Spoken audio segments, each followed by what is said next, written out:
अस्सलाम वालेकुम। और कैसे हैं आप लोग? अल्हम्दुलिल्लाह मैं भी ठीक ठाक हूँ आपकी दुआओं से। और आज मैं लेकर आई हूँ आलू गोश्त की रेसिपी। मैं किस तरीके से बनाती हूँ मैं दिखाती हूँ आपको। ये 1.5 चम्मच मैंने ऑयल का लिया है। 1.5 चम्मच ऑयल का लिया है मैंने। अब मैं इसमें डालूंगी प्याज। ये प्याज मैंने 4 ना प्याज ली है दरमियानी साइज की। ये इसको हम लाइट ब्राउन करते हैं।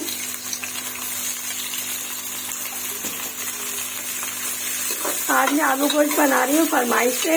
आज मेरी बेटी नवासी आने वाले हैं तो उनकी फरमाइश से बना रही थी मैं आलू गोश्त। उनको बहुत पसंद है। ये प्याज हो गई है ये लाइट ब्राउन।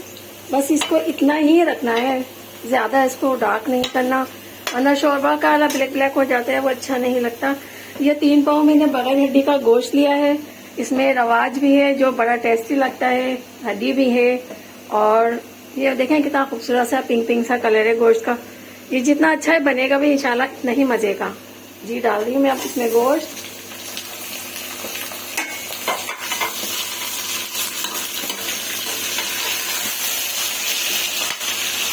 एक गोश्त होता है वो पानी वाला प्रेशर वाला, वो गोश्त ऐसा होता है अगर वो गलती से आ जाए तो वो बिल्कुल भी अच्छा नहीं बनता। उसको बनाते हुए बोटियां की छोटी छोटी हो जाती हैं और टेस्टी भी नहीं होता, वो कोई टेस्टी नहीं होता। गोश्त भी अच्छी दुकान से लेना चाहिए, देख के लेना चाहिए, की क्वालिटी देख के लेना चाहिए। अदरक का पेस्ट है ये मैंने इसमें लिया है 2 चम्मच भर के, ये डालते हैं इसमें। हाथ से लीजिएगा। मैंने लिया है इसमें 2 चम्मच ये पिसी हुई मिर्च है, 2 चम्मच नमक है और 2 चम्मच पिसा हुआ धनिया है और आधा यह चमचा है हल्दी का। ये सब इसमें हम डाल देते हैं।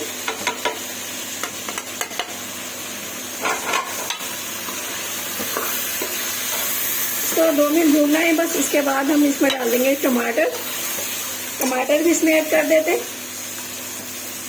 ये मैंने 4 दरमियाने साइज के टमाटर लिए थे। तो टमाटर भी अच्छे होने चाहिए, क्वालिटी अच्छी होनी चाहिए, रेड होने चाहिए, हरे हरे नहीं हो, टमाटर का टेस्ट चेंज हो जाता है, वरना खट्टे होते हैं वो हरे। तो देखिए 5 मिनट हो चुके।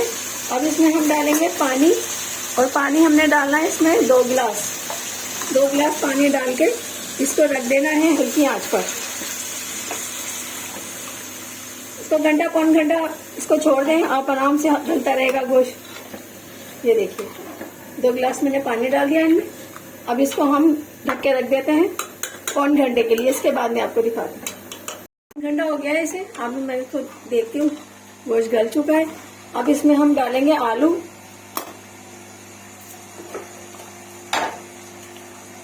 ये 3 पाव ये बगैर हड्डी का गोश्त था और आधा किलो इसमें आलू डाल रहे हैं हम।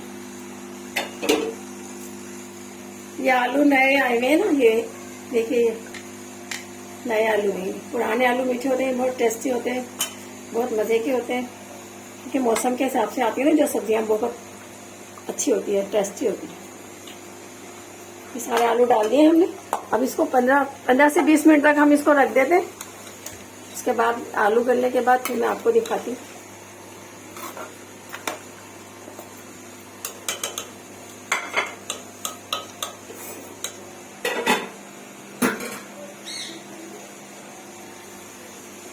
आलू डाले हैं मैंने। अभी मैं इसमें पानी डाल देती हूँ।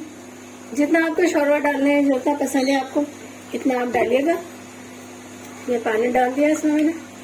अब इसको 10-15 मिनट के लिए रखेंगे ताकि आलू अच्छे तरीके से गल जाए। और उसके बाद हम देखते हैं इसका, फिर इसमें डालते हैं बाकी के मसाले। जी ये मैंने डाल के देखा है, इसके आलू गल चुके। देखिए मैं आपको दिखाती हूँ।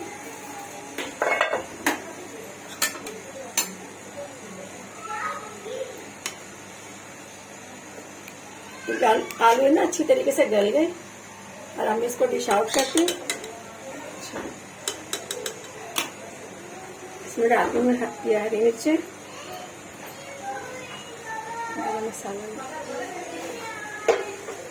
मिर्च डाल दी मैंने इसमें। अब मैं इसमें डालती हूँ गरम मसाला में डालूंगी इसमें आधा चमचा। ये रेसिपी मैंने आपको दी है ना चैनल पे, देखिएगा। गरम मसाला भी मैंने ये घर में बनाया है। और बहुत अच्छा बनता है, बहुत खुशबूदार होता है, और ये गरम मसाला भी डाल दिया है हमने इसमें। और ये आलू गोश्त की डिश हो गई है तैयार। इसमें डालते हैं हम हरा धनिया। राइस बना लिया मैंने, जीरा राइस, और रोटी भी बन चुकी है तकरीबन, और सब खाना खाएंगे। जी ये आलू गोश्त तैयार है, डिश आउट कर दिया है मैंने। बहुत टेस्टी, बहुत मज़े का बना है। चावल भी तैयार है और रोटी भी तैयार है। और आपको कैसी रेसिपी लगी आलू गोश्त की, प्लीज़ मुझे कमेंट्स कीजिएगा, सब्सक्राइब कीजिएगा और दुआओं में याद रखिएगा। फिर मिलेंगे नई रेसिपी के साथ। अल्लाह हाफिज़।